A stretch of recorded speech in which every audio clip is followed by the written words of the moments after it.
dalam rangka Hari Tani Nasional tahun 2022, Partai Buruh mengundang saudara-saudara semua untuk hadir dalam webinar yang bertemakan UN Drop dan pemenuhan perlindungan serta penghormatan hak-hak pekerja pertanian. Dan adapun webinar ini akan diisi oleh 3 narasumber kita, yaitu Mas Haryanto dari Serikat Buruh Migran Indonesia. Selamat siang, Mas Haryanto. Selamat siang, Mbak Ratih. Dan kemudian yang kedua adalah Mas Fajar Adityo dari Konfederasi Persatuan Buruh Indonesia. Selamat siang, Mas Fajar. Selamat siang. Ya, dan yang ketiga adalah Bapak Zainal Arifin Fuad dari Serikat Petani Indonesia. Selamat siang, Pak Zainal. Ya. Ya.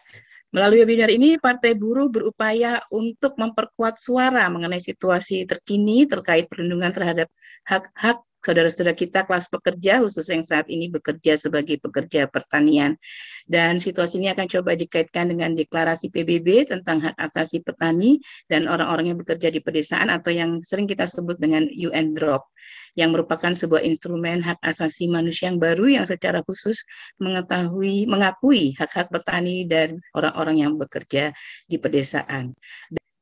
Di sini saya akan membacakan tujuan adanya acara webinar ini, yaitu supaya kita memahami situasi pelanggaran terhadap hak-hak para pekerja pertanian, baik pekerja di Indonesia maupun pekerja migran, juga memahami bagaimana UN Drop dapat menjadi instrumen yang melindungi hak-hak pekerja pertanian, dan yang ketiga memperkuat konsolidasi gerakan rakyat dalam mendorong pemenuhan, perlindungan, dan penghormatan terhadap hak asasi petani dan orang yang bekerja di pedesaan. Dan untuk narasumber pertama kita pada siang hari ini dengan tema situasi pelanggaran hak pekerja pertanian di perkebunan, kami persilahkan Mas Haryanto. Mas Fajar Adityo dari Konfederasi Persatuan Buruh Indonesia. Monggo silakan Mas Fajar Adityo, waktunya adalah 15 menit. Monggo silakan. Ya, terima kasih Mbak Ratih. Selamat siang kepada semua peserta Zoom hari ini, diskusi Zoom hari ini, dan selamat siang juga kepada seluruh anggota Partai Buruh yang saat ini berkumpul dalam diskusi siang ini. Hari ini saya diminta untuk berbicara terkait situasi buruh yang bekerja di pedesaan selaras dengan deklarasi hak asasi petani dan rakyat yang bekerja di pedesaan atau biasa disebut UN Drop. Satu deklarasi yang dihasilkan oleh Majelis Umum PBB di akhir 2018 dan merupakan salah satu pencapaian dari Serikat Petani Indonesia secara khusus dan juga Lavia Campesina secara umum. Saya akan masuk ke poin pertama, berbicara soal pekerja di pedesaan. Kita berbicara tentang populasi terbesar dari sektor pekerja di Indonesia. Jadi bila kita merujuk pada data BPS Februari 2022, pekerja di sektor pertanian termasuk perkebunan di dalamnya adalah sektor terbesar dari 17 sektor yang ada di Indonesia. Dia mencakup hampir 30% dari total populasi orang yang bekerja. Jadi populasi yang bekerja itu ada sekitar 135 juta dan kira-kira 30%-nya mencakup 40 juta orang lebih. Jadi kita sedang berbicara kondisi dan nasib dari 40 juta orang lebih. Nah, ada beberapa isu krusial yang penting dibahas, penting disorot, dan tentu saja penting untuk diperjuangkan untuk para pekerja di pedesaan. Saya akan membaginya dalam 2 tema. Pertama, mereka yang bekerja di pertanian, dan yang kedua, mereka yang bekerja di perkebunan. Di sektor pertanian tidak terlalu jauh dengan teman-teman buruh pada umumnya. Isu upah adalah isu yang sangat krusial. Tetapi saudara-saudara kita di pedesaan ada di titik yang jauh lebih memprihatinkan. Karena kalau merujuk angka upah buruh tani nasional sekarang masih ada di kisaran 58.000 per hari, merupakan angka yang sangat kecil sekali. Saya ambil contoh misalnya di desa saya saja, ini pertama kita masuk ke upah, di desa saya saja seorang buruh tani bekerja kurang lebih 6 jam, dari jam 6 pagi sampai jam 1 begitu, dengan interupsi biasanya makan siang. Itu dia mendapatkan 50.000 untuk buruh tani laki-laki dan 40.000 untuk buruh tani perempuan. Nanti kita akan masuk ke poin diskriminasi upah terhadap perempuan di sektor pertanian. Nah, angka 50.000 per hari itu kalau diperbandingkan dengan UMK di Kabupaten Malang, katakan seperti itu, di desa saya itu hanya tidak sampai separuh dari UMK harian. Kalau kita hitung hariannya di Kabupaten Malang itu sekitar 120.000. Jadi tidak sampai separuh dari buruh industri yang bekerja di perkotaan.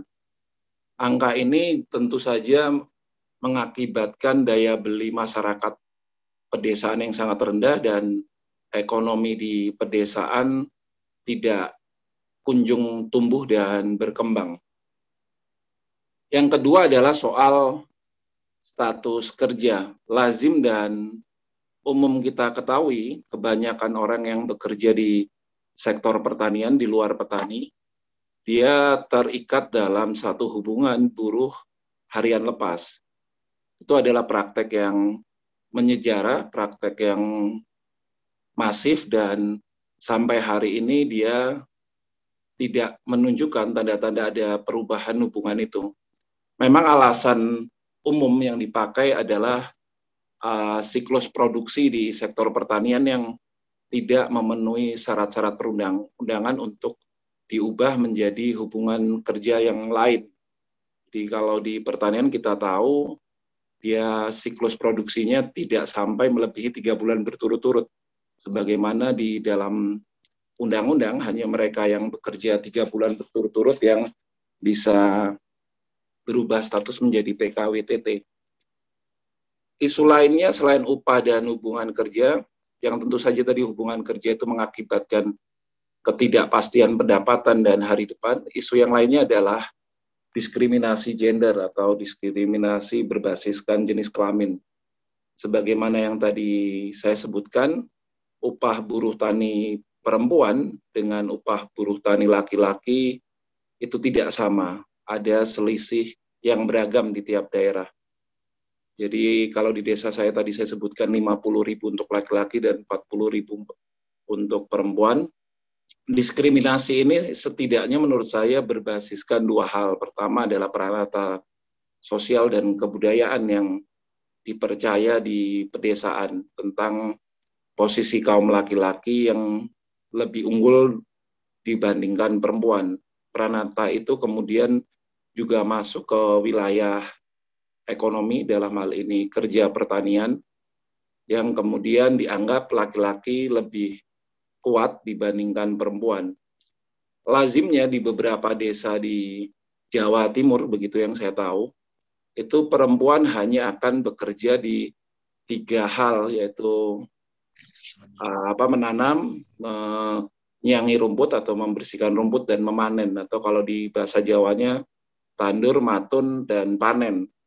Sementara untuk kerja mengelola tanah seperti mencangkul, ada sebagian perempuan yang terlibat tetapi tidak terlalu banyak, dan berujul atau mengelola tanah dengan traktor ataupun dengan hewan ternak itu biasanya dilakukan oleh laki-laki.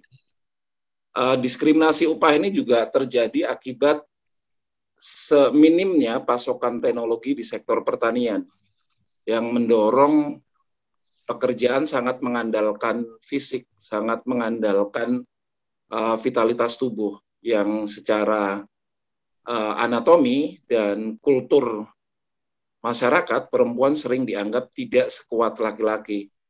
Jadi penting masuknya teknologi di sektor pertanian sebagai basis untuk menghapus diskriminasi upah berbasiskan gender secara berangsur-angsur. Yang berikutnya saya mau cepat-cepat kita bicara tentang sektor perkebunan.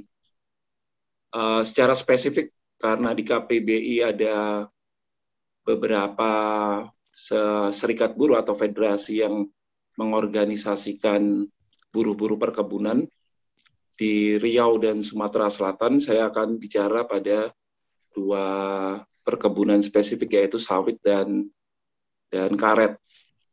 Terkait sawit, sebagaimana yang kita ketahui bersama, sawit merupakan sumber kekayaan terbesar dari orang Taipan di Indonesia.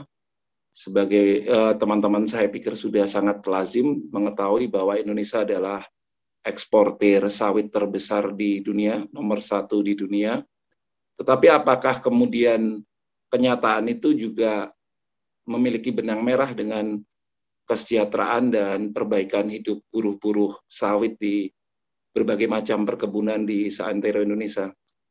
Rupa-rupanya tidak begitu. Jadi ada segelintir orang, katakanlah kaum 1% yang menjadi sangat kaya, super kaya, tetapi kelas pekerja atau orang-orang yang terlibat dalam menghasilkan kekayaan itu masih berada dalam kondisi yang memprihatinkan.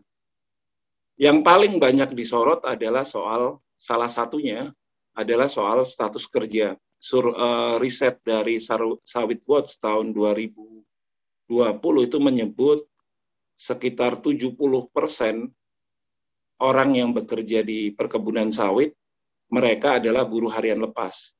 Jadi orang-orang yang tidak memiliki ikatan yang jelas, tidak memiliki kontrak, dan oleh karenanya, hari depan dan kelangsungan ekonominya juga tidak mendapatkan kepastian di masa datang. Jadi angka 70% itu saya pikir cukup mengerikan. Atau kalau dalam bahasa lain kita bisa katakan kekayaan Taipan sawit itu berdiri di atas fondasi pemiskinan dan ketidakpastian hari depan jutaan orang yang bekerja di perkebunan. Nah, yang kedua juga soal isu K3 ya, K3 atau kesehatan dan keselamatan kerja. Kita sering melihat laporan dari berbagai lembaga non-pemerintah terkait bagaimana industri sawit ini sangat potensial melahirkan masalah bagi pekerjanya untuk kesehatan dan keselamatannya. Mulai dari debu dari serbuk tanaman sawit sendiri yang yang bila dipanen jika tidak hati-hati dan tidak dilengkapi oleh alat perlindungan diri atau APD yang memadai, dia akan bisa membahayakan mata. Penggunaan pestisida dan zat kimia yang berlangsung sangat panjang yang tidak hanya bisa menimbulkan kerentanan pada kulit misalnya, tetapi dalam berbagai studi itu juga membahayakan reproduksi.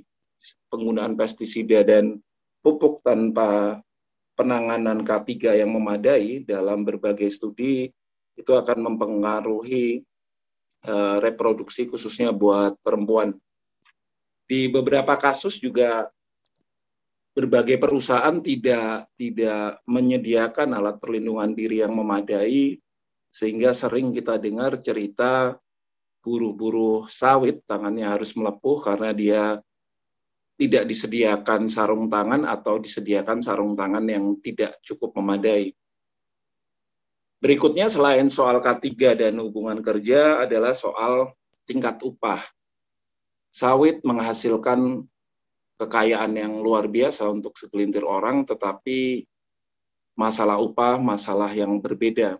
Dan saya pikir ini menjelaskan juga teori klasik tentang nilai lebih. Semakin banyak yang dihisap, semakin kaya seseorang mendapatkan keuntungan dan super profitnya. Soal upah memang ada beberapa temuan begitu. Ada yang prakteknya upah didasarkan dan lazim didasarkan pada harga TBS atau tandan buah segar untuk sawit, dan biasanya akan diperbarui setahun kemudian. Nah, uniknya bila harga TBS turun, upah akan menyesuaikan turun, sementara bila TBS-nya naik, tidak tentu upah buruhnya akan ikutan naik. Praktek seperti itu saya pikir lazim dilakukan di beberapa perkebunan sawit yang tersebar di Indonesia. Yang kedua adalah pemotongan upah. Pemotongan upah entah akibat kesalahan kerja maupun untuk mencicil alat kerja.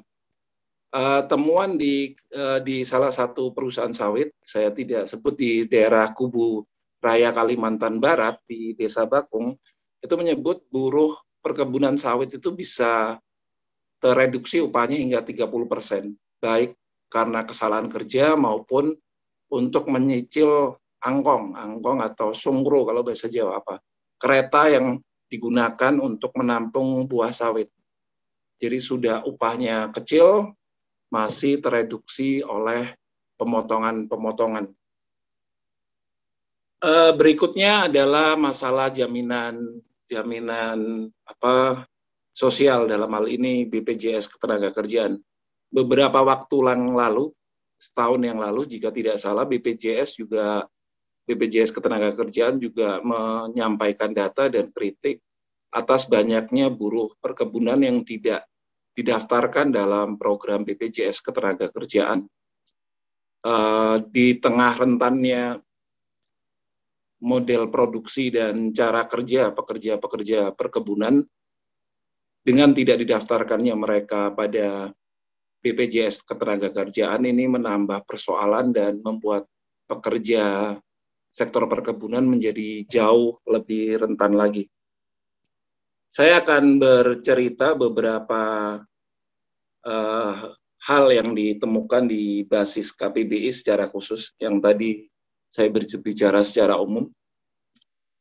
Di di Riau, di tempat di mana Grup Astra dan Minamas juga menginvestasikan cukup besar uangnya dalam perkebunan sawit, temuan dari kawan-kawan serikat di sana yang terafiliasi dengan KPBI itu menjelaskan beberapa hal. Pertama adalah tidak adanya struktur skala upah di dalam, tidak hanya di perkebunannya, tapi juga di pabrik-pabrik pengolahan sawit.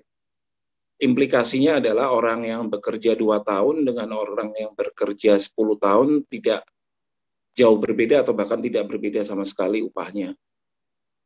Yang kedua tadi sama dengan temuan umum tadi, yaitu hubungan kerjanya tidak jelas, tidak ada kontrak tertulis atau bahkan tidak diperlihatkan sama sekali.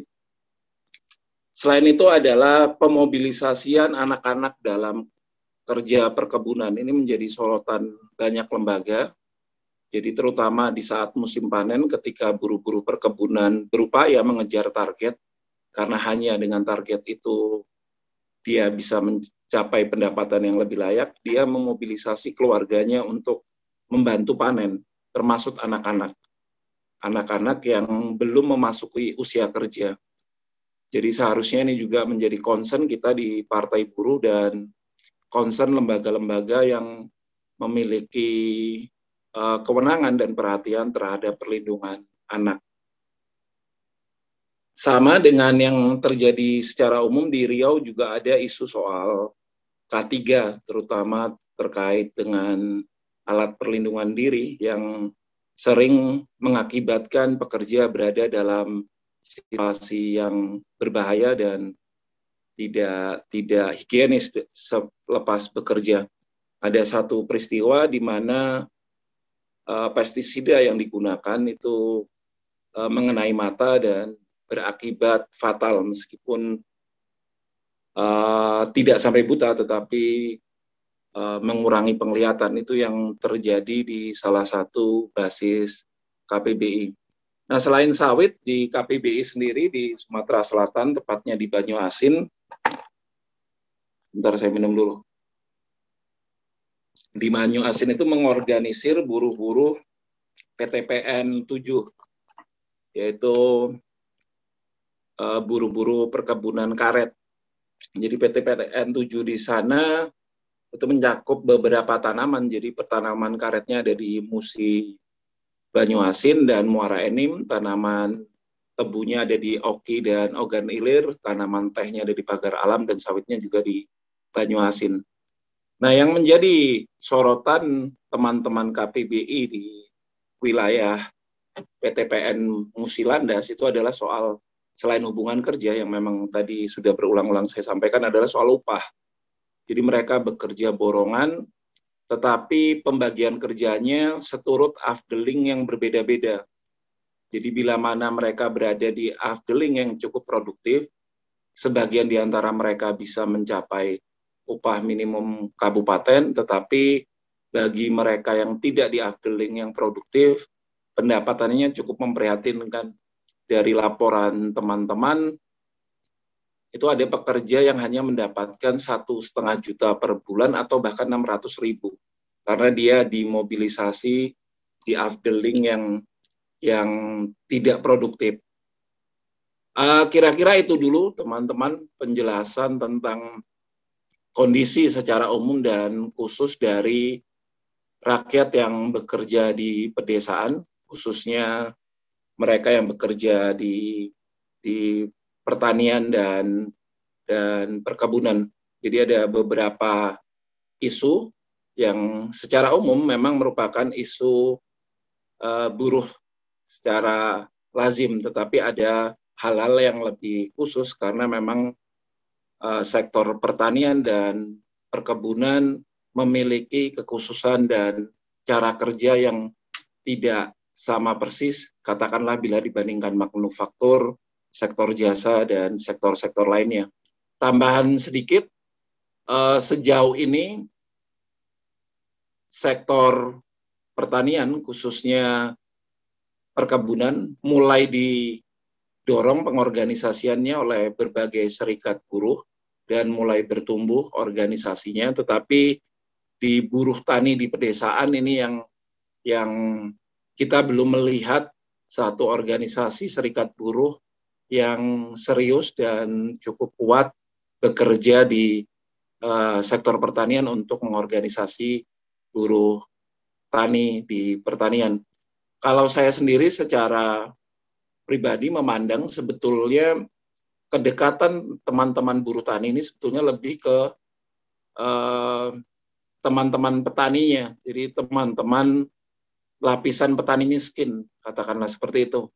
Lapisan petani miskin di pedesaan kan biasanya selain dia mengerjakan sedikit tanahnya, karena tanahnya terlalu kecil, dia kemudian menambah pendapatannya dengan bekerja di tanah orang lain. Jadi satu waktu dia menjadi petani, tapi di waktu yang lebih banyak dia menjadi buruh tani. Dan saya pikir memang ada pendekatan yang berbeda antara lapisan petani miskin dan kalau kita anggap itu sebagai kelas, ya, kita anggap sebagai kelas petani miskin dan buruh tani dibandingkan level petani sedang begitu atau bahkan petani kaya, apalagi tuan tanah, meskipun mereka berada di sektor pekerjaan yang sama, yaitu pertanian. Jadi mungkin nanti akan ada pendiskusian yang menarik antara gerakan buruh dan gerakan tani untuk membicarakan bagaimana mendudukkan lapisan buruh tani dan petani miskin dalam konteks perjuangan perbaikan kesejahteraan mereka secara khusus dan perjuangan reforma agraria secara lebih umum. Saya kira itu dulu Mbak Ratih dari saya. Terima kasih. Ya, terima kasih Mas Fajar Adityo yang telah panjang lebar, yang juga merupakan isu yang menarik juga buat kita sebagai juga yang di sini banyak anggota SPI, ya, anggota yang Serikat Petani Indonesia sebagai petani langsung. Di sini Mas Fajar Adityo dari tema yang diutarakan mengenai situasi pelanggaran hak pekerja pertanian di perkebunan. Tadi beliau mengatakan bahwa populasi terbesar yang bekerja di pertanian dan perkebunan itu adalah 30% dari populasi, jadi sekitar 40 juta orang lebih yang bekerja di pertanian dan perkebunan, sehingga merupakan nomor 1 dari 17 sektor yang ada. Dan yang patut disorot dari hal ini, yaitu dari hal pertanian, itu adalah mengenai upah. itu upah dari petani perempuan dan laki-laki itu juga berbeda. Dan juga hasil dari upah itu tidak sampai separuh dengan studi kasus di Malang tadi. Dari UMK yang 120.000 per hari, mereka hanya dapat 50.000 untuk laki-laki dan 40.000 untuk perempuan. Sehingga daya beli masyarakat rendah, jadi di ekonomi di desa itu tidak berkembang ya. Kemudian juga yang patut diperhatikan mengenai status kerja. Jadi di sini buruh banyak yang merupakan buruh harian lepas. Kemudian juga ada diskriminasi gender. Seperti tadi ada upah buruh yang berbeda antara laki dan perempuan, dan ini berlatar belakang karena sosial dan budaya. Dan kemudian juga untuk studi kasus di sawit ini juga yang patut disorot adalah mengenai status kerja, kemudian juga tingkat upah, kemudian jaminan sosial atau BPJS tenaga kerja. Jadi banyak buruh perkebunan yang belum terdaftar, dan juga ada yang bekerja hanya 2 tahun dan 10 tahun upahnya itu hampir sama. Kemudian tidak ada kontrak kerja, kemudian ada mobilisasi keluarga untuk panen. Jadi anak-anak pun yang belum masuk usia kerja ikut bekerja memanen hasil dari perkebunan tersebut. Juga belum adanya K3, alat perlindungan diri. Dan untuk nanti bisa lebih detailnya akan kita buka forum diskusi di akhir acara ini. Dan kemudian selanjutnya kami persilahkan dari Serikat Buruh Migran Indonesia, Mas Haryanto, yang akan memaparkan mengenai situasi pelanggaran hak pekerja migran Indonesia di pertanian. Monggo silahkan Mas Haryanto, waktu yang diberikan 15 menit. Ya, terima kasih Mbak Ratih atas waktu yang diberikan kepada saya. Dan menarik ya sebagai pengantar yang disampaikan oleh Mas Fajar tadi ya soal pemenuhan hak buruh pertanian di pedesaan. Jadi fokus kita mencoba untuk di level paling bawah. Jadi ada pertanyaan besar nih Mbak Ratih dari banyak pihak ya, apa hubungannya kemudian pekerja migran, buruh migran dengan petani ya. Untuk kesempatan ini saya sampaikan selamat Hari Tani nasional dan semoga petani kita sejahtera dan mendapatkan hak dan keadilan dari negara kan begitu. Maka kita tuntut kepada negara. Jadi saya ingin mencoba untuk sedikit menyampaikan terkait dengan UNROP ini ya, dengan konteks buruh migran Indonesia, karena kami adalah Serikat Buruh Migran Indonesia. Yang kami tangani adalah buruh migran yang saat ini sedang bekerja di luar negeri, kemudian sama keluarganya yang di Indonesia, dan yang sudah kembali setelah menuntaskan tugasnya bekerja di luar negeri.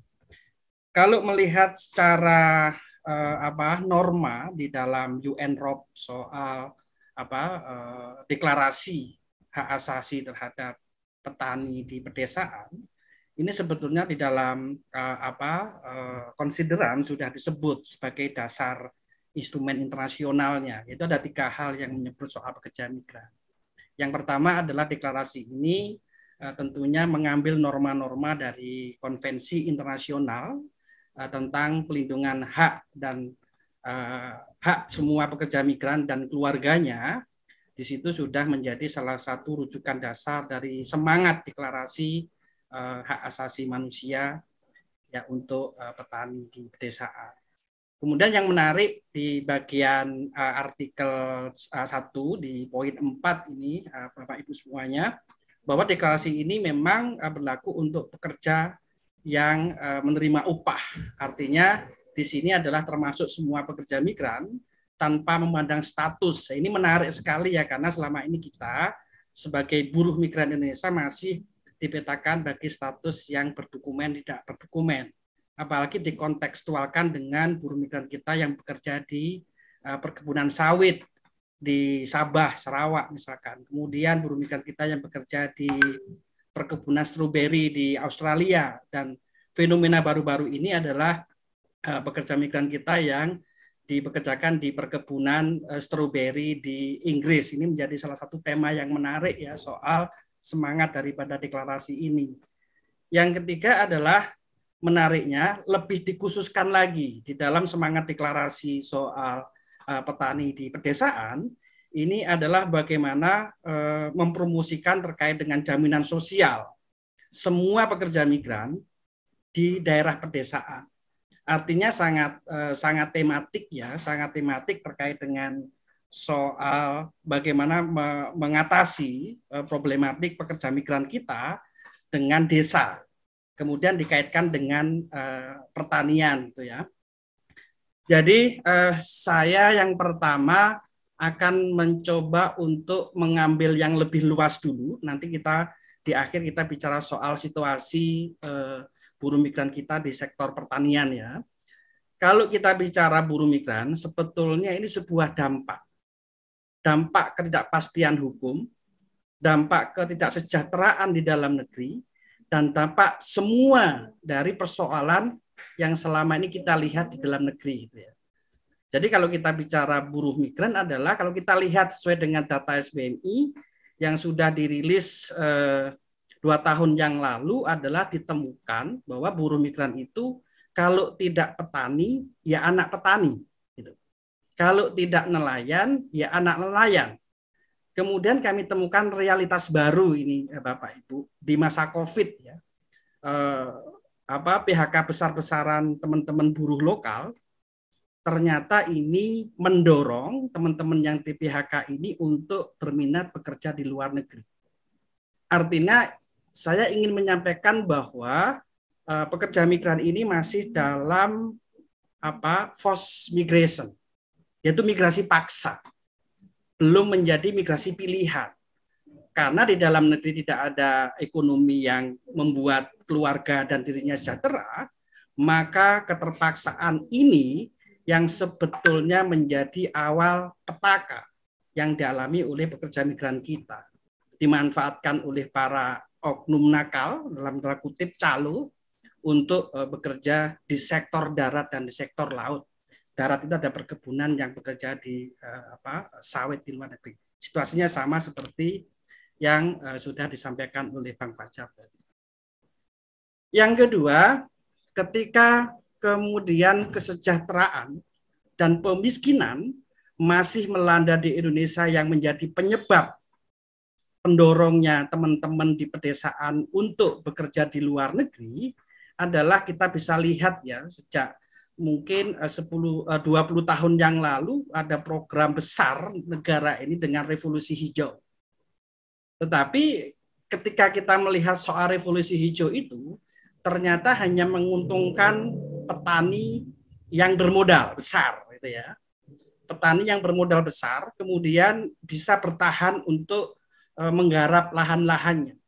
Tetapi revolusi hijau ini ternyata juga tidak mengakomodasi dari kepentingan petani gurem yang konteksnya adalah berada di pedesaan. Yang disitulah kemudian menjadi fenomena migrasi besar-besaran ya sampai hari ini itu disebabkan soal juga ada program nasional juga kemudian juga disebabkan oleh alih fungsi lahan yang besar-besaran dan segala macam banyak faktor-faktor pendorong yang menyebabkan teman-teman kita di pedesaan bermigrasi ke luar negeri dan mirisnya minim perlindungan yang diberikan oleh negara, baik negara asal maupun negara tujuan. Nah, ketika bicara soal konteks pelindungan, kalau teman-teman bisa lihat, teman-teman buruh migran ini mengalami ketidakadilan berlapis. Mulai sebelum berangkat dari desa, sampai mereka bekerja di negara tujuan, dan sampai kembali ke desa. Bahkan merujuk pada catatan akhir tahun yang dibuat SBMI bahwa buruh migran tereksploitasi dari desa kembali ke desa. Ini adalah fakta-fakta catatan yang sampai hari ini kita masih mengatakan hal yang sama di tahun 2022 ini. Kita bicara soal sebelum berangkat dari keterpaksaan teman-teman yang memang situasinya sangat sulit untuk mendapatkan kesejahteraan di dalam negeri dengan berbagai aspek ya pemiskinan. Kalau kemiskinan saya kira iya, tetapi saya mencoba untuk lebih menguatkan lagi bahwa ada kemudian faktor pemiskinan oleh negara. Ini yang menyebabkan bahwa teman-teman ini terpaksa untuk berangkat ke luar negeri dengan banyak lawan-lawannya gitu ya katakan. Dengan posisi rentan yang begitu luar biasa, teman-teman akhirnya dipaksa oleh beberapa calo dengan proses-proses yang begitu singkat dan segala macam, singkat kata mereka juga tereksploitasi di luar negeri. Nah, kita bicara di dalam sistem tata kelola kita juga masih belum beres ya, bagaimana kemudian pelindungan hukum sosial dan ekonomi yang harusnya diberikan negara kepada warganya. Sampai hari ini teman-teman kita sebagai buruh migran juga belum merasakan hal itu, masih karut-marut, masih ada tumpang tindih kewenangan, masih ada kepentingan politik lebih besar daripada kepentingan buruh itu sendiri. Konteksnya adalah pekerja migran Indonesia. Yang ketiga adalah bicara terkait dengan pelindungan tadi, tata kelola kita juga masih belum bagus. Kemudian sistem pengawasan yang harusnya diberikan oleh pemerintah terhadap oknum-oknum yang nakal, yaitu oknum pejabat kita, kemudian juga ada perusahaan-perusahaan penyalur yang nakal, itu masih berkeliaran dan seolah-olah ada pembiaran di situ. Pengawasan sangat lemah sekali, apalagi bicara soal penindakan. Ya. Jadi ketika situasi migrasi sudah berjalan dari tahun ke tahun, bahkan kami katakan sejak sebelum Orde Lama migrasi ke luar negeri sudah terjadi, tetapi yang paling kami soroti adalah penindakan hukum kita lemah untuk melawan perdagangan orang, misalkan dengan Undang-Undang 21 tahun 2007. Ini menjadi salah satu kami katakan adalah pembiaran bahwa warga kita yang saat ini juga mengais rezeki di luar negeri, tapi kepastian hukum yang harus diberikan kepada negara ini sangat lemah. Nah, ketika prosesnya tata kelolanya kurang bagus, otomatis ketika bekerja di luar negeri, kalau menurut dari catatan SBMI bahwa tahun 2021 yang lalu, data kami dari data pengaduan itu teman-teman SBMI menangani sekitar 4.000 sekian kasus, dan dari 4.000 sekian kasus itu adalah dibagi menjadi 4. Yang pertama, yang paling rentan adalah teman-teman pekerja rumah tangga. Yang kedua adalah teman-teman di AKP migran, awak kapal perikanan migran. Yang ketiga adalah di sektor perkebunan. Jadi memang sudah tepat bicara soal bagaimana hak dan yang harus diberikan negara, teman-teman pekerja migran di sektor perkebunan. Dari data itu, kami mencoba untuk melakukan investigasi lebih dalam lagi, tidak hanya dilanggar haknya, tetapi mereka juga mengalami yang namanya perdagangan orang dari berangkat. Jadi banyak hal yang menjadi salah satu penyebab teman-teman ini masuk dalam perdagangan orang dari berangkat sampai mereka bekerja di luar negeri. Konteksnya adalah kita mencoba contoh teman-teman yang di Sabah. Kami SBMI juga mempunyai perwakilan Dewan Pimpinan Luar Negeri di Sabah yang anggotanya adalah teman-teman yang bekerja di perkebunan sawit di Sabah sana, dan kebanyakan unprocedural, kebanyakan mereka tidak mempunyai dokumen. Jadi kalau melihat situasi yang seperti yang disampaikan oleh Mas Fajar tadi, itu sama situasinya.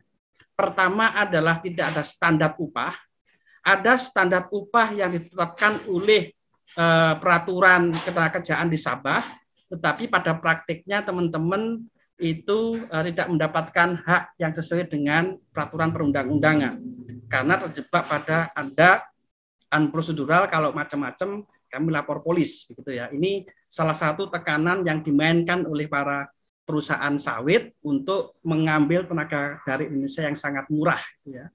Yang kedua soal kesehatan. Di Sabah sana juga seringkali kami temukan terkait dengan K3.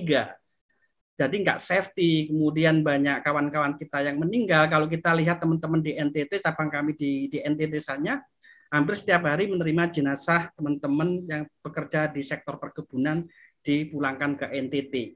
Itu yang dipulangkan. Belum lagi kemudian yang kami temukan dikubur di perkebunan.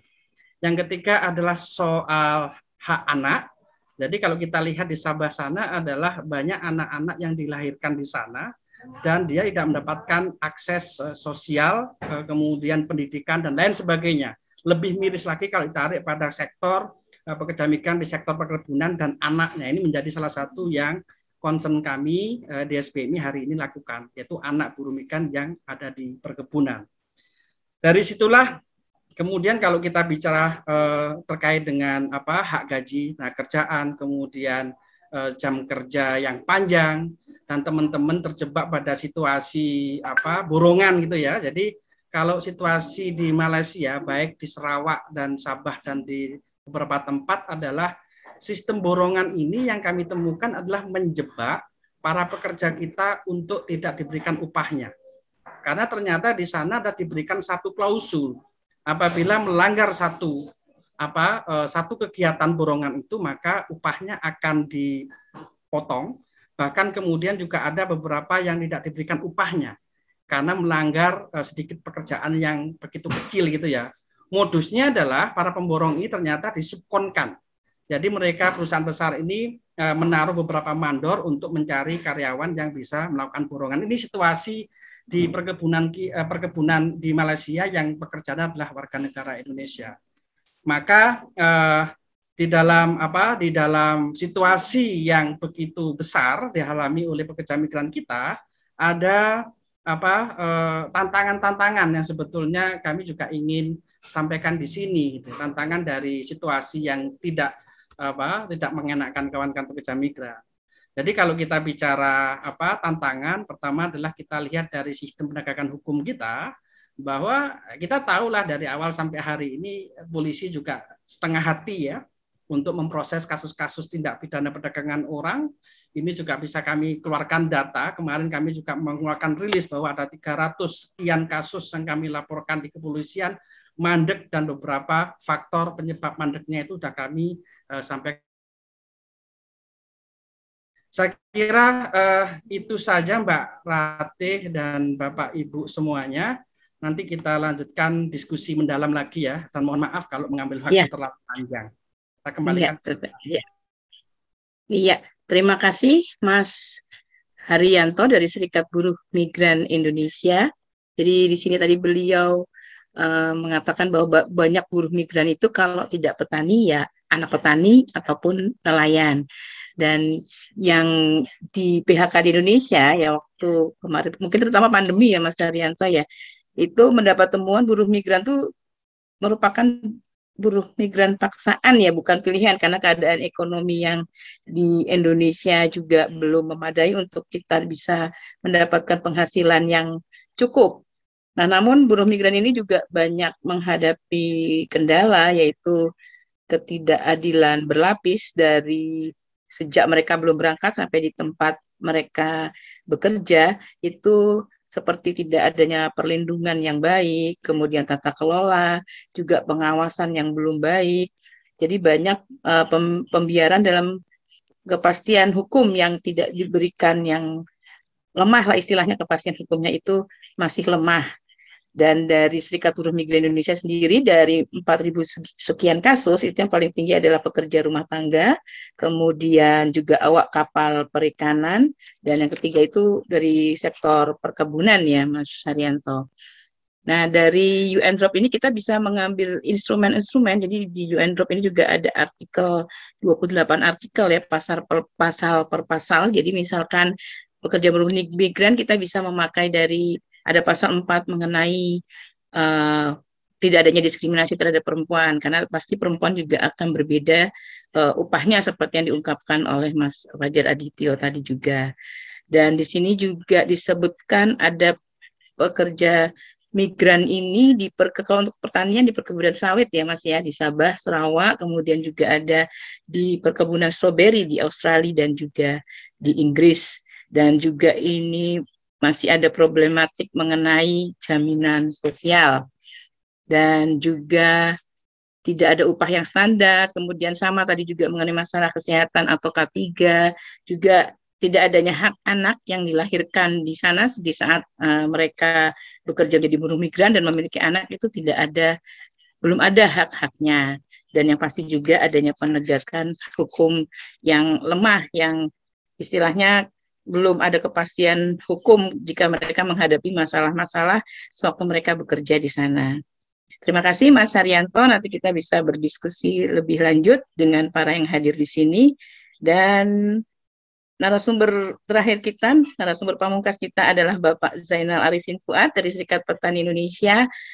Beliau ini adalah salah satu pelaku sejarah juga dengan adanya deklarasi UNDROP ini. Jadi beliau yang mengikuti dari awal hingga akhir terciptanya deklarasi, dan beliau pula yang menghadiri sewaktu disahkannya deklarasi ini di New York tanggal 17 Desember 2018.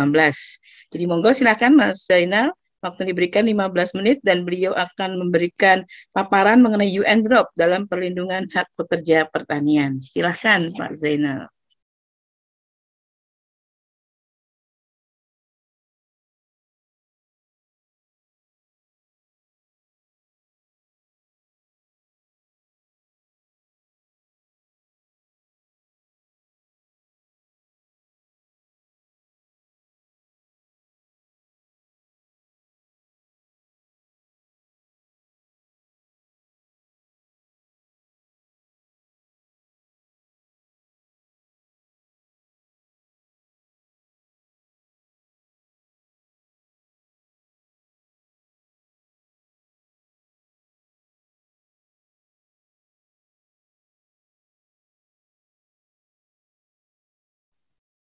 Ya, sambil menunggu kita dengan Pak Zainal karena beliau juga ada di Jenewa. Ya.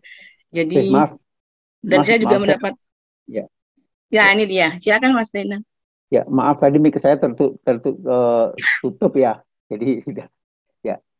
Assalamualaikum warahmatullahi wabarakatuh. Saya ulang kembali. Saya hormati tadi saya Bapak Presiden Said Iqbal, kemudian pembicara sebelumnya Mas Fajar dan Mas Haryanto, dan seluruh anggota Partai Buruh yang hadir di acara webinar ini. Dan terima kasih sebelumnya atas materi yang diberikan tadi ya. Ini sangat bagus, sangat realitas, sehingga bisa menambah amunisi kami dalam memberikan laporan terkait dengan sejauh mana penerapan UN Drop di tingkat nasional, karena memang laporan nasional tentu menjadi dasar yang kuat yang kuat dalam proses lanjut dalam mekanisme UN Drop saat ini. Kebetulan saya ada di Jeneva, saya datang kemarin, saya datang ke sini untuk melanjutkan perjuangan UN Drop dalam memperoleh spesial prosedur atau prosedur spesial dalam promosi dan penerapan laporan UN Drop ya gitu. Boleh saya share screen, Mbak? Ya monggo Mas Zainal, silakan.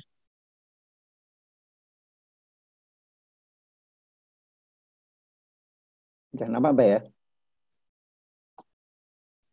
Belum muncul, belum nampak.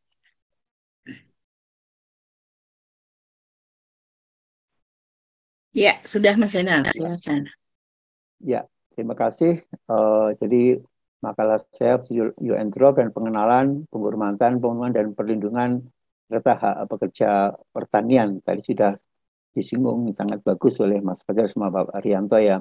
Ini saya ambil dari foto-foto demo kemarin, 24 September ya, kita demo untuk merayakan Hari Tani kita. Kemudian ini bawah ada anggota SPI yang berjualan cabai, dan ini adalah demo kita di Hong Kong tahun 2005. Ya, ini menyambung dengan Bapak Hari yang dikatakan Pak ya. Jadi kita melakukan demo besar melawan WTO bersama anggota-anggota SBMI ini Pak. Jadi kita tidak hanya mobilisasi petani di seluruh dunia, tapi juga mobilisasi mesin kota, kemudian buruh migran di Hong Kong, dan alhamdulillah kita berhasil mewujudkan kekuatan rakyat, sehingga sejak saat itu hingga sekarang proses WTO selalu deadlock, terkhusus dengan poin-poin perjanjian di sektor pertanian. Dan ini saya sengaja menyebutkan Indonesia Peasant Union ya, bukan farmer ya. Jadi ini saya menyebut tadi untuk menyambung dengan apa yang dikatakan oleh Mas Fajar antara buruh tani kemudian petani kecil. Ya, SPI adalah organisasi massa petani kecil ya, dan juga buruh tani, buruh perkebunan, juga masyarakat adat ya gitu. Nah, peasant ini lebih mencerminkan kelas sosial ya, kelas perjuangan. Karena itu kenapa UN Drop memakai kata peasant ya, bukan kata farmer. Farmer identik dengan kapitalisme atau petani sedang, petani besar ya, terus petani besar tadi apa namanya Mas Fajar juga menyebutkan atau dengan Mas Haryanto tadi menyebutkan bagaimana revolusi hijau justru menguntungkan petani besar, petani yang bertanah luas, petani kecil tidak, petani kecil akhirnya nyambi menjadi buruh tani. Dan tentu saja beda relasi antara buruh tani, hubungannya antara orang dengan orang, sementara yang lain antara orang dengan perusahaan. Ini yang kemudian menjadi tidak sederhana ya, karena hubungannya sangat kompleks. Ya. Ini juga tentu menjadi tantangan di SPI ya. Karena itu kenapa reforma agraria ini harus benar-benar dicapai sehingga tanah-tanah yang dibagi ini adalah untuk buruh tani ya, sehingga yang tidak punya tanah mereka menjadi punya tanah sehingga terus akan mendapatkan perlindungan atau jaminan sosial sesuai dengan yang diundang-undangkan atau sesuai dengan UN Drop. Berarti UN Drop adalah mempunyai sebagai suatu alat perjuangan kita. Nah, ini tadi sudah disebut oleh Bapak Haryanto ya. Jadi bagaimana UN Drop memang harus mencakup semua pekerja pertanian, baik itu yang independen maupun yang terikat kontrak. Tadi khusus di pasal 3 di pasal 4 ya, termasuk yang tadi singgung bahwa pekerja tidak bisa disebut pekerja karena siklus produksinya berbeda ya, tidak milik Mas Fajar. Inilah yang sudah kita pikirkan dalam pembentukan UN Drop. Ini saya ambil di foto buruh pabrik gula ya, dan ini anggota SPI. Dan ini menjadi hal yang sangat penting karena saya juga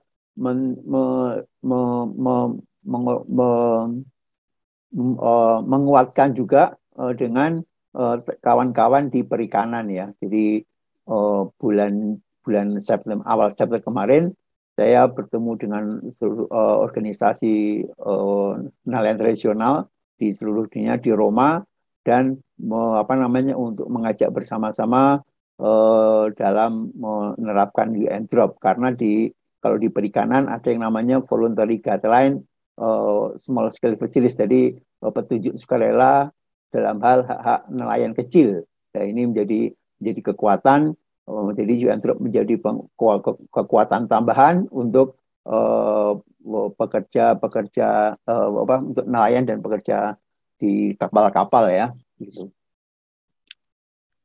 Dan ini menurut sensus penduduk bahwa penduduk kita sebesar 270 juta.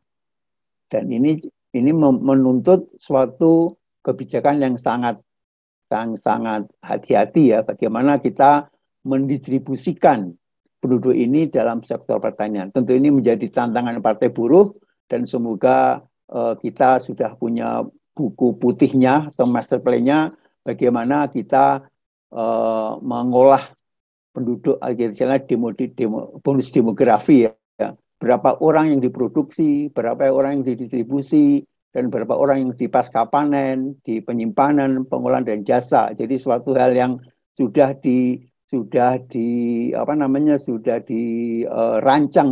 dirancang penuh ya. Jadi sehingga menghindari apa yang disebut dengan tadi ya, migrasi paksaan atau urbanisasi paksaan, menjadi buruh paksaan, ini menjadi pilihan menjadi buruh di sektor informal. Ini karena tidak terancang ya. Jadi kita dulu mengenal adanya involusi pertanian, di mana tanahnya tetap, tapi jumlah penduduknya banyak, akhirnya makan tidak cukup. Jadi ini aspek tantangan dari Partai Buruh untuk merancang program pembangunan pertanian mungkin 30-50 tahun ke depan, ya insya Allah Partai Buruh bisa menang dan bisa menerapkan bagaimana distribusi tenaga kerja ya, mulai dari sektor produksi, kemudian ada di pabrik pertaniannya, kemudian di distribusinya. Ini tantangan yang tidak apa namanya tidak kecil ya. Jadi istilahnya analog dan pemain sepak bola ya, siapa yang jadi penyerang, siapa yang jadi yang pemain tengah, pemain belakang yang jadi kiper. Jadi tidak maju semua, tidak mundur semua. Jadi ada pembagian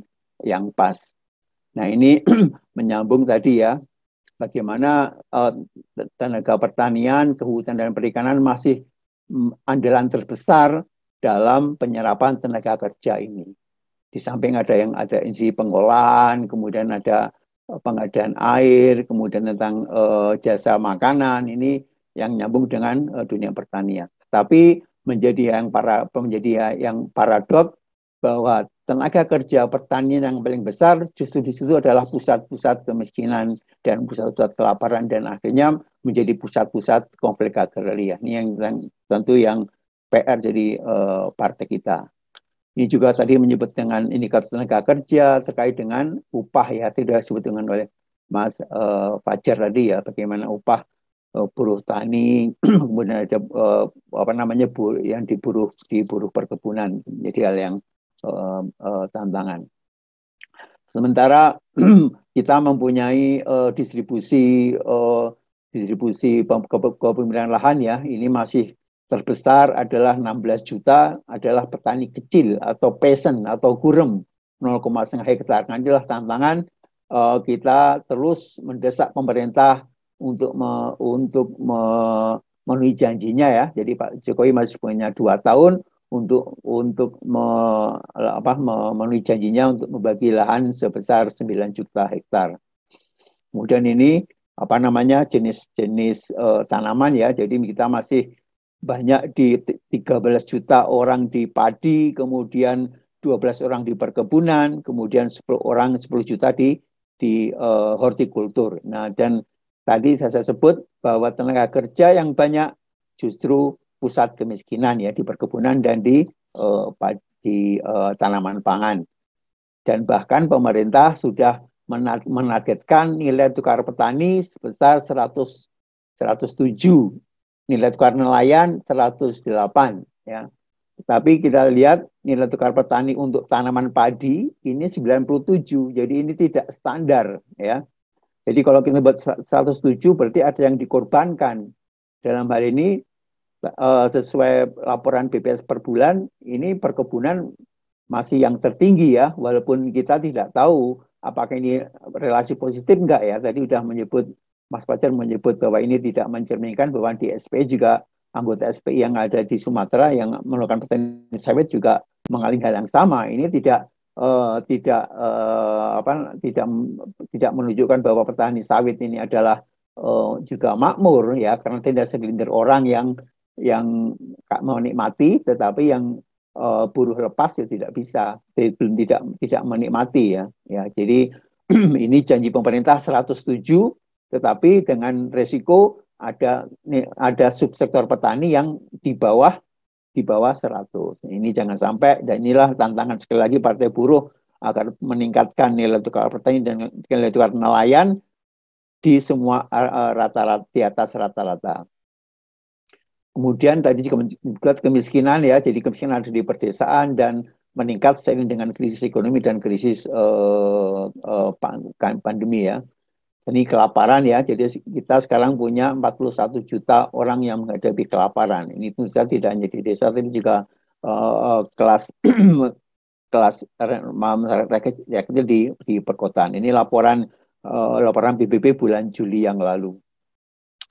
Nah ini juga dampak dari tingkat harga di dunia internasional yang memang tahun ini lebih tinggi dari 2 tahun sebelumnya. Jadi lihat yang garis merah ini bahwa krisisnya krisis tahun ini sudah mulai sejak Januari ya, khususnya Januari 2001 tentu dampak dari dampak dari pandemi, dan ada 100 juta orang yang miskin karena pandemi, dan di Amerika justru orang kaya meningkat. Jadi ada yang memanfaatkan ini dari pandemi ini ya.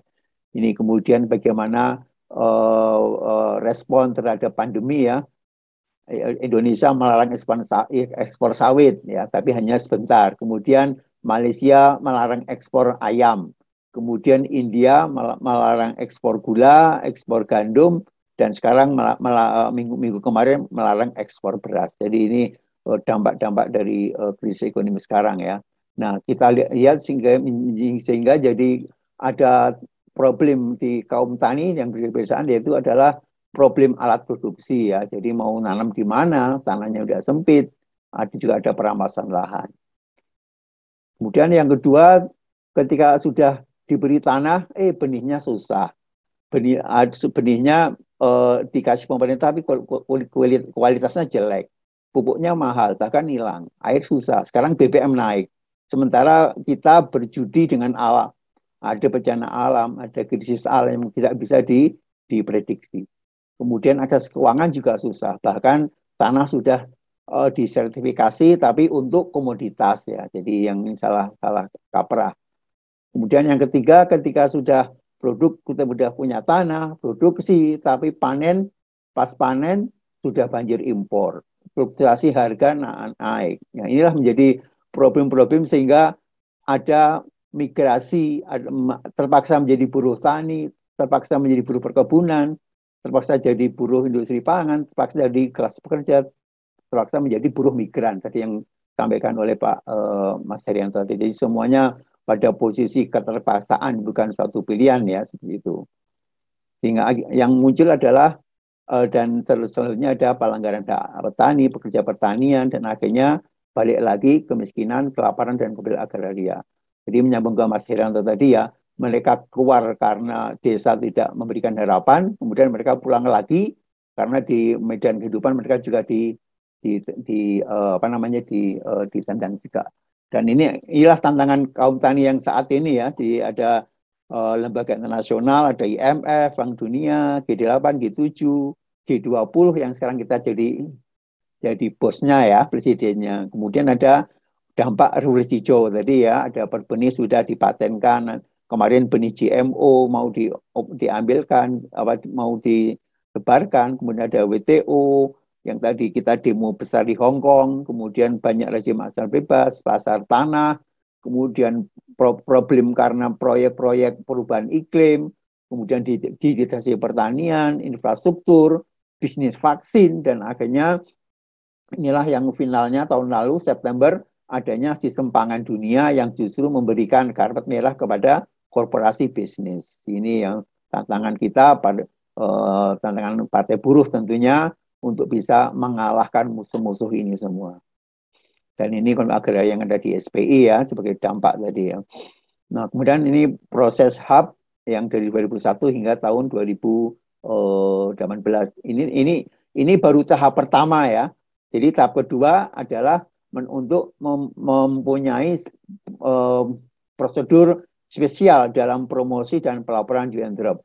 Dan di sini saya di Geneva untuk membawa misi, membawa amanah untuk agar UN Drop bisa mempunyai spesial prosedur ya. Dan ini ada 121 UN Drop didukung oleh 120 negara ini, kemudian 8 nolak, 54 abstain. Siapa yang 8? Amerika Serikat, Inggris. Yang ini kita teringat Pak Soekarno ya. Amerika harus kita setrika, Inggris harus kita linggis. Nah, ini musuh klasik kita sampai sekarang yang menolak UN Drop ya. Dan ada sejarahnya ya. Jadi UN Drop ini kenapa kok sampai membawa suara kelas pekerja ya. Ini sebelumnya kita juga kerjasama dengan masyarakat nelayan ya. Jadi kenapa saya bekerjasama dengan organisasi nelayan untuk UN Drop ini.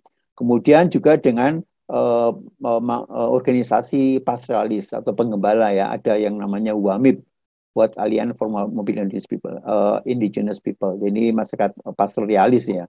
Kemudian yang keempat adalah juga dengan organisasi masyarakat adat.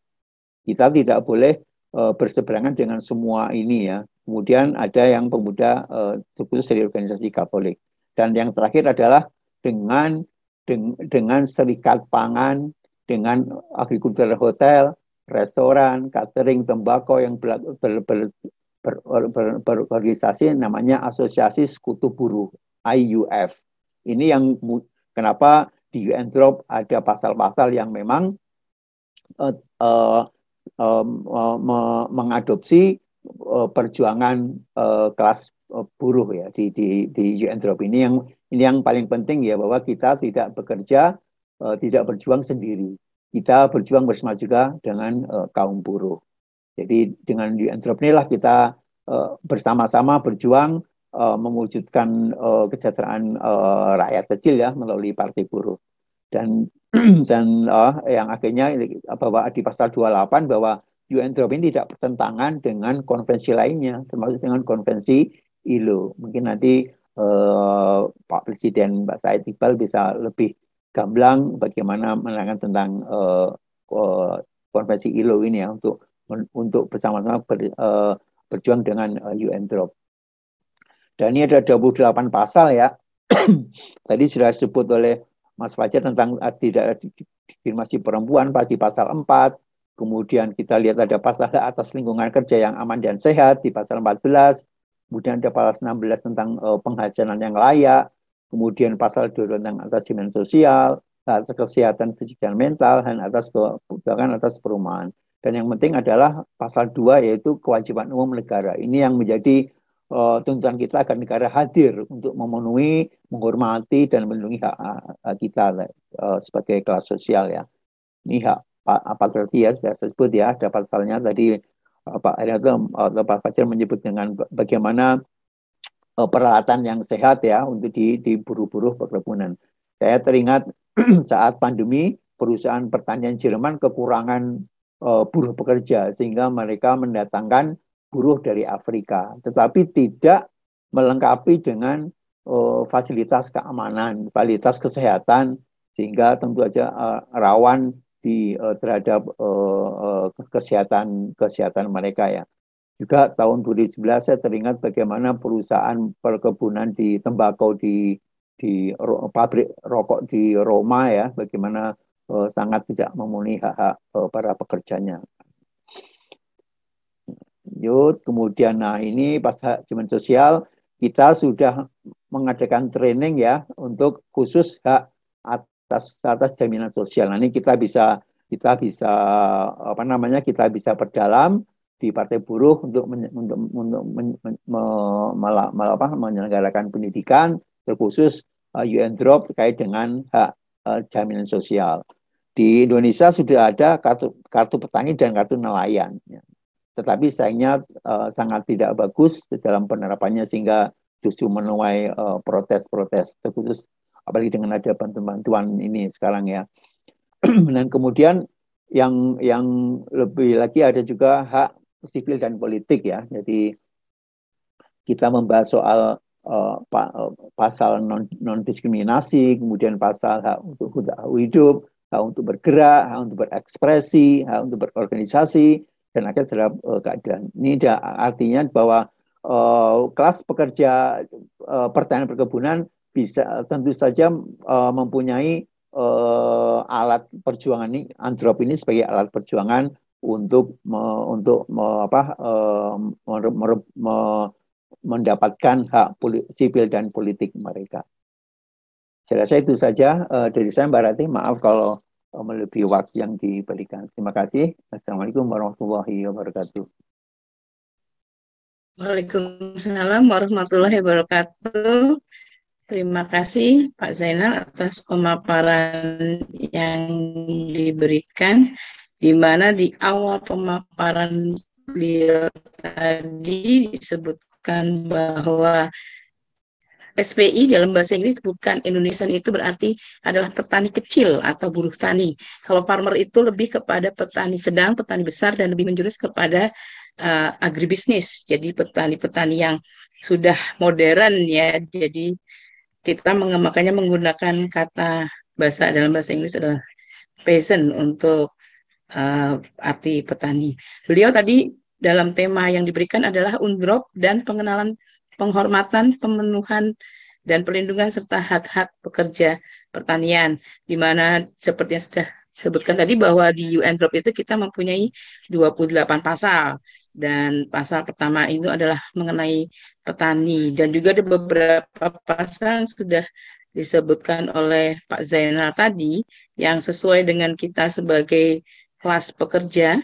Jadi kita bisa melihat ada pasal kedua mengenai kewajiban umum negara, juga ada pasal 4 tadi mengenai perempuan, tidak ada diskriminasi terhadap perempuan, juga ada hak atas jaminan sosial, juga di pasal 22, pasal 23 ada hak atas kesehatan.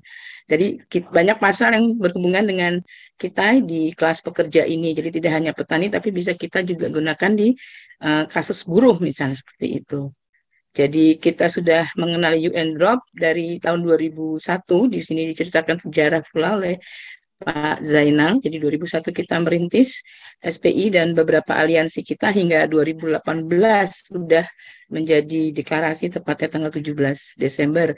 Dan Pak Zainal sekarang di Jenewa juga sedang melobi supaya UNDROP ini bisa menjadi special reporter ya, spesial untuk pelaporan, prosedur pelaporan. Dan untuk selanjutnya, karena untuk menyingkat waktu, jadi setelah Pak Zainal kita akan membuka diskusi selama kurang lebih 30 menit, dan silakan kepada para peserta yang ingin bertanya kepada 3 narasumber kita. Saya buka 3 peserta yang ingin bertanya, monggo.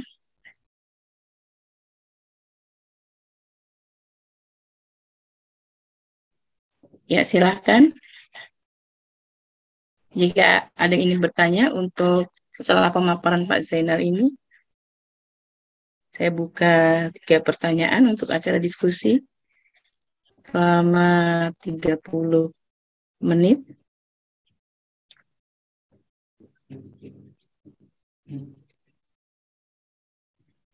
Yang ingin bertanya silakan. Dan ini ada Mas Ances ya. Monggo silakan.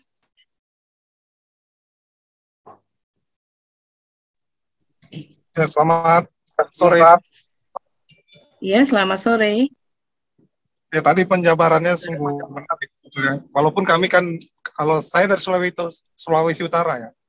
Jadi memang masalah pertanian kita ini, kalau Sulawesi Utara kan terbiasa dengan perkebunan dari zaman Belanda, mulai dari kopra dulu, dari zaman dulu kopra, sekarang sudah mau masuk juga sawit di beberapa kabupaten kota seperti itu. Dan yang saya lihat misalnya kalau Sulawesi Utara dulu perkebunan kopra itu masih bisa dilakukan secara koperasi. Kalau nggak salah ada sejarah koperasi dari 1930-an sampai tahun 40-an itu koperasi kopra itu dikuasai oleh petani. Tapi ketika dinasionalisasi oleh Belanda untuk kepentingan Perang Dunia Kedua, perkebunan kopra ini kemudian jatuh di tangan Belanda seperti itu, dan itu yang kemudian merusak sistem pertanahan juga di sini. Ketika Belanda keluar dari Indonesia, akhirnya tanah-tanah sisa perkebunan itu kan tidak jelas kepemilikannya. Akhirnya kemudian tanah-tanah tersebut sekarang terjadi ruang-ruang konflik. Apalagi setelah 65 kemudian gerakan reforma agraria kemudian dibatalkan. Tapi ada yang satu hal, misalnya kalau kebutuhan pangan atau kebutuhan pertanian, prodinya itu juga membuat biayanya tinggi. Misalnya saya di sini, teman-teman misalnya kehilangan pupuk, di Sulut juga banyak mengeluh kehilangan pupuk, terus harga pertanian yang jatuh semenjak BBM naik, ini juga jadi keluhan petani di sini. Tapi kemarin kan perjuangan kita tidak sampai tuntutan Partai Buruh kan tidak sampai ke hal-hal yang kemudian menurut petani itu menjadi masalah yang mendesak. Misalnya tuntutan untuk pupuk murah itu tidak ada kemarin. Seperti itu. Kita cuma fokus di tanah gitu. Terus pengadaan teknologi, misalnya teknologi pertanian kita yang diberikan negara juga yang ada yang dianggarkan untuk dibagikan ke petani hanya jatuh di kelompok tertentu, misalnya yang mendukung partai berkuasa atau di partai yang berkuasa di kabupatennya masing-masing gitu. Dan itu sebetulnya hampir sama kayak gaya-gaya Orde Baru seperti itu. Saya pikir sih tadi penjelasan cukup maju untuk gerakan pertanian dari Partai Buruh, hanya untuk bisa sampai di bawah diterima oleh masyarakat yang paling bawah ini yang kita harus punya strategi baru sebetulnya, bagaimana dengan kemudian menyentuh permasalahan petani di pedesaan langsung seperti itu. Misalnya tadi itu pupuk ya, walaupun misalnya upah juga penting, karena upah tenaga kerja di sini biasanya kalau di Sulut itu sistemnya upah borongan rombongan, misalnya ada Mapalus, kelompok Mapalus, gotong royong misalnya. Itu yang disewa untuk kelompok, biasanya begitu. Bukan per individu. Seperti itu sih. Ada banyak hal yang perlu diinikan pertanian, karena saya yakin tadi program tadi cukup membuat kita yakin bahwa Partai Buruh bisa menyelesaikan secara makro, tapi untuk teknis mikronya ke bawah ini yang penting itu seperti apa? Itu pertanyaan saya.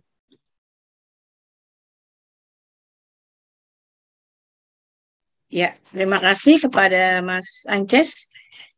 Mungkin dari Pak Zainal terlebih dahulu bisa memberikan tanggapan atas apa yang telah dikemukakan oleh Pak Ances tadi mengenai pupuk yang tinggi juga, kemudian teknologi untuk pertanian ini, dan juga bagaimana penyelesaian untuk yang ke bawah ya, untuk penyelesaian secara mikronya bagaimana. Ya, terima kasih Mbak Ratih dan Mas Ances atas tantangan ya untuk bagaimana kita baik dari organisasi Partai Buruh bisa hingga bisa perjuangannya berdampak ya di tingkat bawah. Karena itulah memang itu adalah esensi dari perjuangan massa ya. Jadi memang harus mulai dari bawah dan dan manfaatnya dirasakan di bawah. Itulah yang esensi dari kita, dan khusus esensi dari hadirnya Partai Buruh. Nah, karena itulah bagaimana di SPI sebagai organisasi massa kita melaksanakan pendidikan secara masif agroekologi ya. Jadi agroekologi yang membuat kita lebih mandiri dalam memproduksi pupuk, memproduksi obat-obatan dan budidaya yang justru lebih tepat guna. Ini juga tantangan ya, karena pada saat yang sama teknologi pertanian sudah mulai maju dan boleh jadi justru akan menyingkirkan kita. Ya, ini yang tadi bahwa justru teknologi yang kita sebut teknologi level 1 inilah yang bisa bisa tetap mempertahankan atau mempertimbangkan bahwa rakyat petani kita adalah jutaan. Kalau kita memakai teknologi tinggi lagi atau nanti justru petani tenaga kerja malah berkurang, akhirnya terpaksa lagi migrasi menjadi buruh lagi. Ini juga tantangan yang sekarang adalah mereka menggunakan slogan tidak perlu petani untuk memproduksi pangan. Mereka sudah bisa dengan robot, sudah bisa memberikan laboratorium. Kemarin saat demo di Hari Tani kemarin, saya bercerita tentang bagaimana di Norwegia sudah ada produksi kopi tanpa perkebunan kopi, memproduksi susu sapi tanpa ternak sapi. Mereka alasannya pertanian menghabiskan banyak lahan ya. Bahkan ada tokoh di Inggris membenci pertanian seperti itu. Nah, inilah kemudian muncul teknologi yang justru menyingkirkan kita. Nah, inilah tantangan Partai Buruh, bagaimana memilih teknologi yang pas di tengah kita ada jutaan tenaga kerja pertanian. Ya, gitu.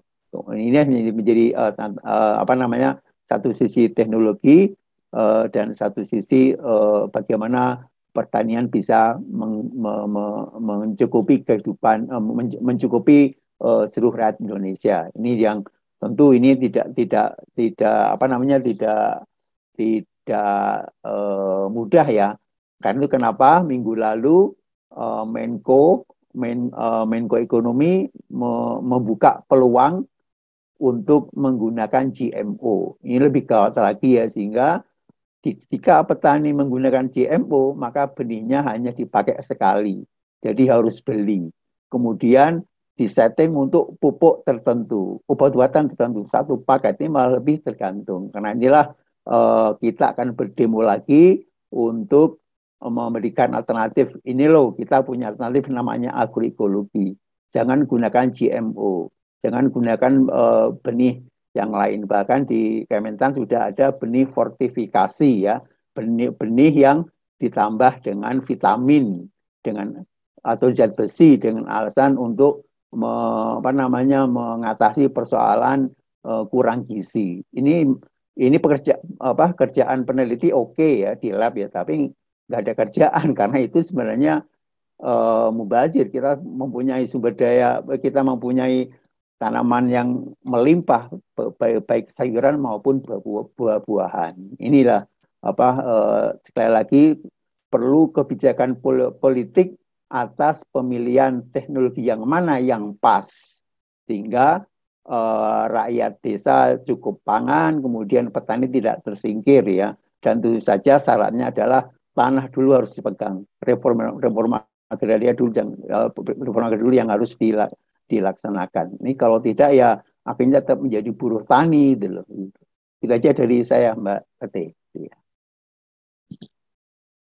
Ya, terima kasih Pak Zainal. Mungkin dari Mas Fajar ada tambahan atau Mas Haryanto? Ya, mohon Mas Haryanto. Saya sedikit saja. Jadi sebetulnya dalam statement Partai Buruh ketika memperingati Hari Tani Nasional, poin soal saprotan dan saprodi dan juga soal pasokan teknologi di sektor pertanian itu menjadi poin yang dikemukakan di Hari Tani Nasional. Cuma memang secara umum bertahun-tahun isu yang paling mengemuka di dalam gerakan tani adalah soal reforma agraria. Jadi mungkin soal dua hal tadi tidak mendapatkan atensi yang lebih dari media maupun orang-orang yang terlibat dalam pemberitaan. Jadi saya bisa katakan sebetulnya Partai Buruh juga memiliki concern di soal saprotan dan saprodi di satu sisi dan juga pemasukan teknologi. Saya juga mau mengomentari sedikit memang terkait teknologi ya. Memang tadi yang disampaikan Bung Zainal itu valid adanya. Kita sekarang hidup di era di mana sepertinya pertanian bisa menjadi tidak lagi relevan untuk perkembangan zaman di kemudian hari. Jadi benar yang dinyatakan bahwa penyediaan pangan tanpa pertanian bisa dilakukan, bahkan penyediaan daging dan macam-macam itu juga bisa diproduksi lewat berbagai teknologi yang kerap disebut dengan teknologi 4.0. Nah, di kita memang belum ada satu, mungkin ini akan jadi bahan diskusi yang menarik di kemudian waktu, yang tadi disebut Bung Zainal sebagai penerapan teknologi yang seperti apa yang seharusnya perlu dilakukan oleh negara atau yang seharusnya perlu dipromosikan oleh Partai Buruh.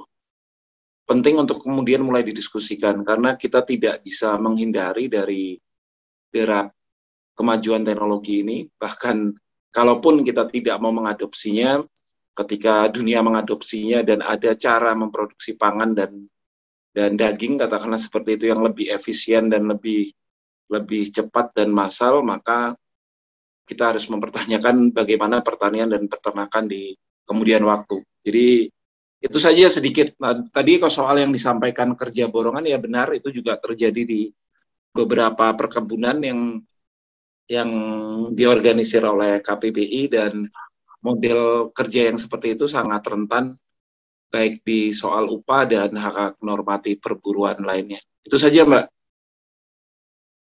Ya, terima kasih Mas Fajar. Mas Haryanto, mau ada yang ditambahkan?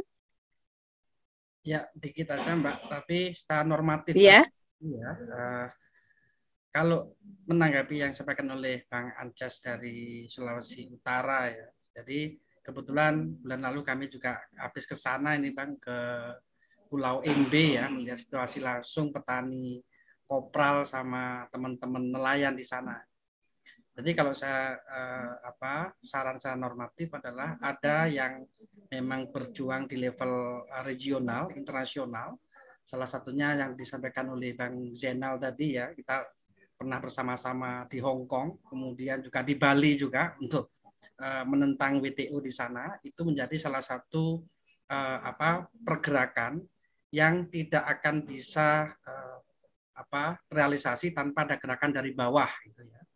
Dalam konteks Sulawesi Utara ada situasi yang memang beberapa kami investigasi di sana ya, selain petani kopral, kemudian juga alih fungsi lahan yang besar-besaran Bang Ances ya dengan keberadaan tol dan sebagainya. Kemudian juga situasi kerja nelayan lokal di Sulawesi Utara sana yang kebanyakan juga akhirnya bermigrasi menjadi AKP migran gitu ya. Jadi ini menjadi salah satu yang harus kita sikapi. Maka dengan itu selain yang disampaikan oleh Bang Fajar sama Bang Zainal, penting untuk membangun kesadaran kolektif gitu ya. Kesadaran kolektif itu kemudian akan bisa mempengaruhi soal kebijakan di level daerah. Ini menjadi salah satu dorongan, apakah bentuknya nanti organisir lebih kuat lagi di desa, tetapi organisir tanpa dibangun kesadaran kolektif juga tidak akan mendukung teman-teman yang saat ini bekerja di level paling atas. Saya kira itu Mbak Ratih. Terima kasih. Ya, terima kasih Mas Haryanto. Dan saya buka satu pertanyaan lagi kepada para peserta yang ingin bertanya atau juga bisa memberikan saran dan masukan. Silahkan.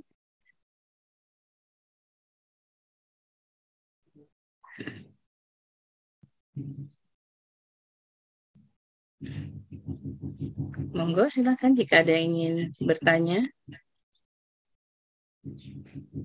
atau juga ingin memberikan saran.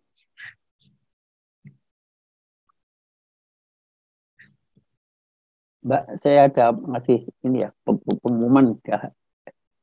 Oh ya, monggo silakan Mas Zainal. Ya, untuk informasi saja, nanti akhir Oktober LAVK Messina akan mengadakan pertemuan internasional tentang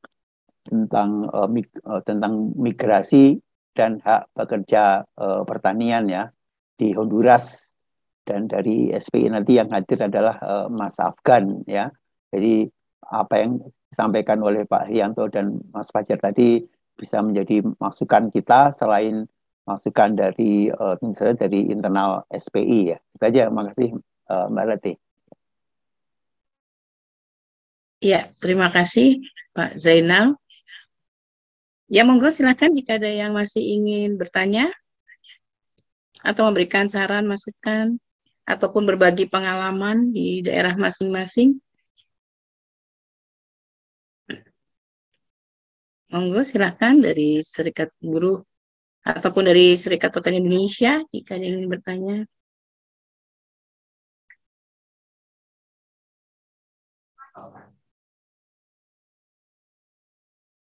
Jika tidak ada yang bertanya, mungkin dari Pak Zainal ataupun dari Mas Haryanto atau dari Mas Fajar ingin memberikan tambahan kepada kita semua yang hadir di sini, silakan. Pak Zainal ada? Ya, dari saya cukup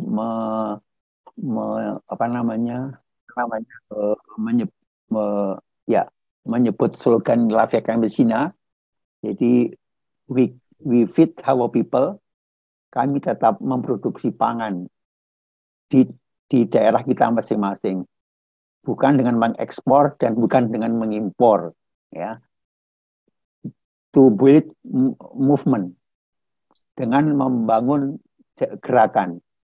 Kita bersama dengan organ buruh, dengan membentuk partai buruh, ini suatu manifestasi dari to build movement to change the world, untuk merubah dunia, untuk merubah sistem pangan dunia yang tidak adil, untuk melawan kapitalisme, neoliberalisme. Itulah 3 pokok poin dari Kamesina dalam upaya untuk menyejahterakan kelas pekerja. Terima kasih. Ya, terima kasih Pak Zainal. Mas Haryanto, silakan.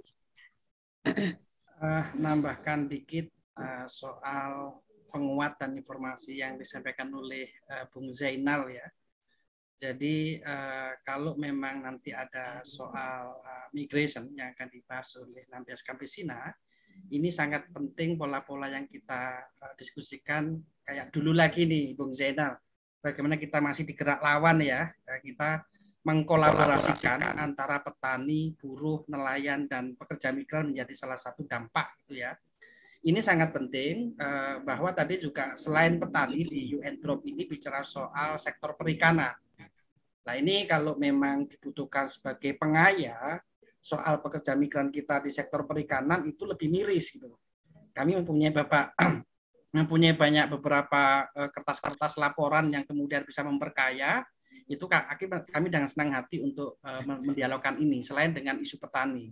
Tetapi saya dengan semangat sekali bahwa kita hentikan pemetaan soal isu bahwa petani, buruh, nelayan, kemudian buruh migran menjadi isu yang sama, juga mempunyai latar belakang yang sama, punya gerakan yang sama, maka saya senang sekali bicara soal lintas sektor di dalam penguatan buruh ini. Terima kasih, itu Mbak Ratih. Ya, terima kasih Mas Haryanto.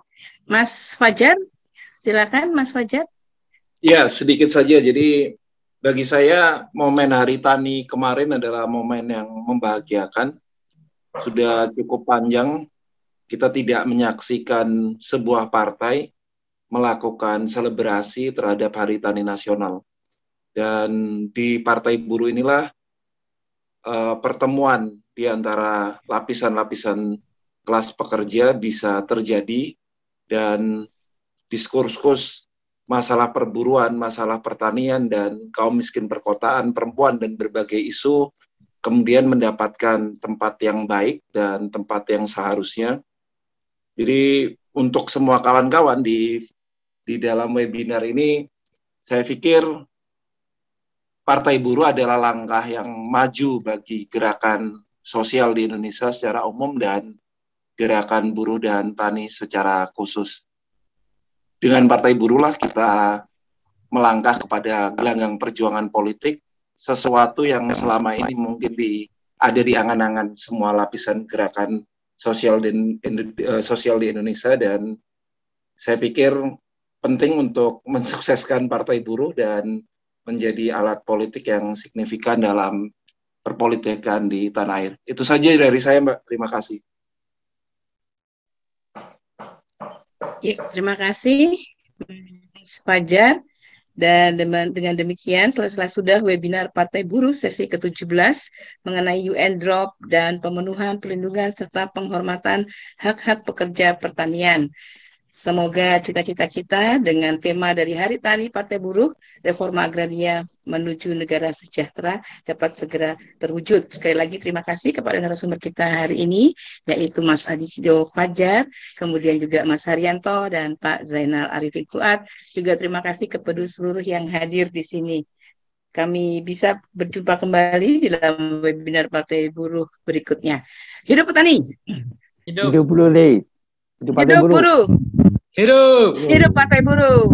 Terima kasih. Wassalamualaikum warahmatullahi wabarakatuh.